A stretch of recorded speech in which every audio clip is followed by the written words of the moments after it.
Hi and welcome to Tulasiraj channel. இன்றைக்கி நம்ம சேனலில் என்ன பார்க்க போகிறோம் அப்படின்னா, கொரோனாவால் பாதிக்கப்பட்ட பேஷண்ட்ஸ்க்கு மூச்சு திணறல் எப்போ வரும், ஸோ அதை முன்னாடியே நம்ம எப்படி தெரிஞ்சுக்கிறது, ஸோ அதை பற்றி தான் இந்த வீடியோவில் நம்ம பார்க்க போகிறோம். ஸோ இதில் நம்ம என்ன பார்க்க போகிறோம் மெயினாக அப்படின்னா, கொரோனா பேஷண்ட்ஸ்க்கு அதாவது இது ஒரு லங்ஸை பாதிக்கக்கூடிய நோய் அப்படின்றது நம்ம எல்லாருக்குமே தெரியும். ஸோ இது எப்போ மூச்சு திணறல் ஆரம்பிக்கும் அப்படின்றத தான் இப்போ நம்ம பார்க்க போகிறோம்.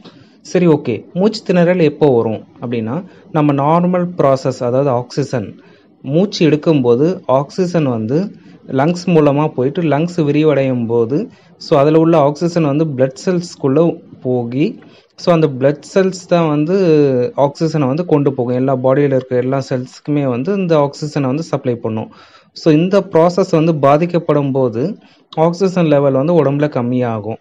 ஸோ இது எப்போ பேஷண்ட்ஸ்க்கு தெரியும் அப்படின்றது தான் இப்போ நம்ம பார்க்க போகிறோம்.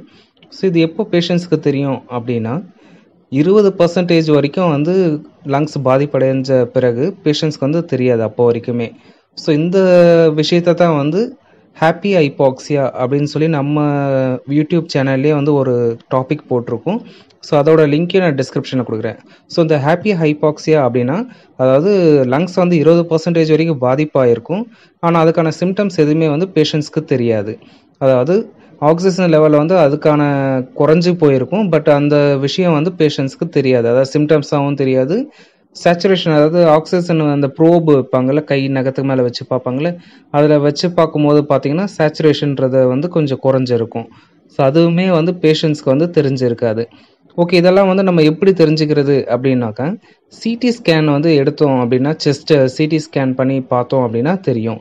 ஓகே, இது எப்போ எடுக்கணும் அப்படின்னு கேட்டிங்கன்னா, சிம்டம்ஸ் எல்லாம், அதாவது ஃபீவர் ஆரம்பித்து டெஸ்ட்டு, அதாவது நமக்கு கொரோனா டெஸ்ட் பாசிட்டிவ் அப்படின்னு ஆயிருக்கிற பட்சத்தில் 5வது நாளில் இல்லை 6வது நாளில் சிடி ஸ்கேன் எடுக்கும் போது அதுக்கான சிம்டம்ஸ் நமக்கு லங்ஸ் எந்தளவுக்கு பாதிப்பாயிருக்குன்றது கிளியராக தெரியும். ஓகே, முன்னாடியே நம்ம டெஸ்ட் பண்ணிட்டோம், பட் பாசிட்டிவ் வந்துருச்சு, உடனே சிடி ஸ்கேன் பண்ணால் தெரிஞ்சுக்கலாம், முன்னாடியே ப்ரிவென்ட் பண்ணலாமா அப்படின்னு கேட்டிங்கன்னா, almost 70 to 80% of patients 3rd டேலேயே அந்த லங்ஸ் சிம்டம்ஸ் எல்லாம் தெரியாது. ஸோ சிடி ஸ்கேன் எடுக்கும் போதே பார்த்தீங்கன்னாக்கா நார்மலாக இருக்க வாய்ப்புகள் அதிகமாகவே இருக்கும். ஸோ ஐடியலாக எப்போ எடுக்கணும் அப்படின்னு பார்த்தீங்கன்னா, 5th டே 6th டேயில் சிடி செஸ்ட் பண்ணி பார்த்தோம் அப்படின்னா லங்ஸ் எந்த அளவுக்கு பாதிப்பாக இருக்குன்றது தெரியும். அதுலேயே பார்த்தீங்கன்னா சிடி செஸ்ட் ஸ்கோர் கொடுப்பாங்க, சிவியாரிட்டி ஸ்கோர் அப்படின்னு சொல்லுவாங்க அதை. ஸோ 20% வரைக்கும் இருந்துச்சு அப்படின்னா பேஷண்ட்ஸ்க்கு சிம்டம்ஸ் ஒன்றும் தெரியாது, பட் லங்ஸ் 20% பாதிப்பு இருக்கிறது அதில் தெரியும். ஓகே, பேஷண்ட்ஸ்க்கு எப்போ தெரிய வரும் அப்படின்னு பார்த்தீங்கன்னா, 40% வரும்போது பார்த்தீங்கன்னா இனிஷியலாக சில சிம்டம்ஸ் எல்லாமே தெரியும். அதாவது நமக்கு கண்டுபிடிக்கலாம்.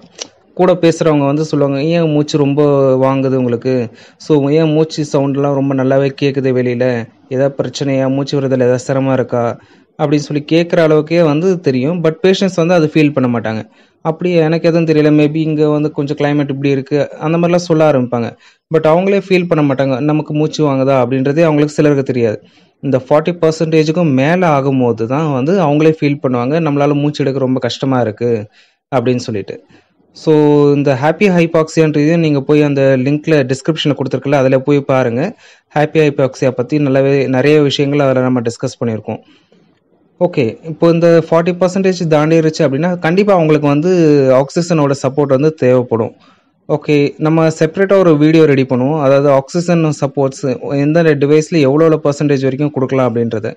ஓகே, யூஸ்வலாக ஆக்சிஜன் எப்போ கொடுப்பாங்க அப்படின்னு பார்த்தீங்க அப்படின்னா, அந்த ஆக்சிஜன் லெவல் பாடியில் அந்த ப்ரோப், ஆக்சிஜன் ப்ரோப்னு சொல்லுவாங்க, சேச்சுரேஷன் ப்ரோப். ஸோ அதை வச்சு பார்க்கும்போது 94%க்கு கீழே இருக்குது அப்படின்னா மட்டும்தான் ஆக்சிஜன் தேவைப்படும். ஸோ அந்த மாதிரி பேஷண்ட்ஸ்க்கு மட்டும் தான் ஆக்சிஜன் சப்போர்ட் கொடுப்பாங்க. ஓகே, எவ்வளோ ஆக்சிஜன் தரணும், எந்த மாதிரி மாஸ்க் யூஸ் பண்ணணும், ஸோ இதை தான் நான் செப்பரேட்டாக ஒரு வீடியோ போகிறோம், அதில் பார்க்கலாம்.